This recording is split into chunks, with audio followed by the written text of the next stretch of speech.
Hello biker, এই যে যমুনা সেতু ঘুরতে আসছি। দেখেন যমুনা সেতুর যে ভিউ অস্থির। যেখানে বাইক দুইটা রাখলাম, রাখার পরে সামনের দিকে যাইতেছি আমরা।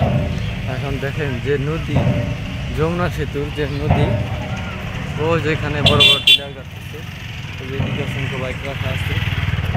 তো আপনাদেরকে ভিউটা দেখাই, জাস্ট অসাম একটা ভিউ।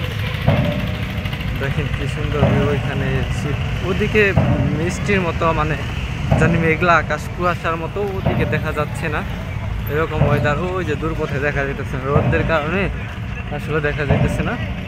দেখেন কি সুন্দর পানির ওয়েদারটা ভাই, দেখেন অস্থির, মন জুড়ায় যায়। আসলে এখানে না দেখলে বুঝবেন না। প্রায় এখানে আসলাম পুরনো সেই জায়গা, প্রায় 3 বছর পর আসলাম মেবি।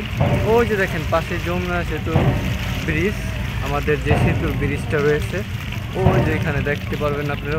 ওই যে সেতুটা, আসলে প্রচণ্ড পরিমাণ রোদ, যার কারণে আসলে এরকমভাবে দেখাইতে পারতেছি না, নিজেই দেখাইতে পারতেছি না। ওই যে দেখেন আপনারা, ওই যে যমুনা সেতুর ব্রিজটা, নৌকা যাইতেছে বিভিন্ন ধরনের, আর এখানে প্লেয়ার গাড়তেছে। তো আমার কাছে খুব চমৎকার লাগতেছে যে তৃতীয় দিন ঘুরে আসলাম। অসংখ্য মানুষ আছে, ওই যে আমাদের পুরাইটা আমরা 4 জন আসছি।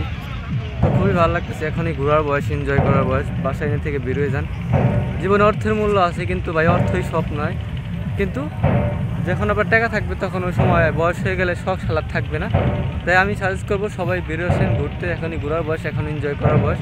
চলে আসেন আমাদের সাথে জয়েন হন। এই যে ঘুরলাম, প্রকৃতির শান্তি দেখেন কি সুন্দর পানি, না দেখলে আসলে বুঝবেন না। সুন্দর পানি, ঢেউ খেলতেছে, মন চাইছে একটু গোসল করি।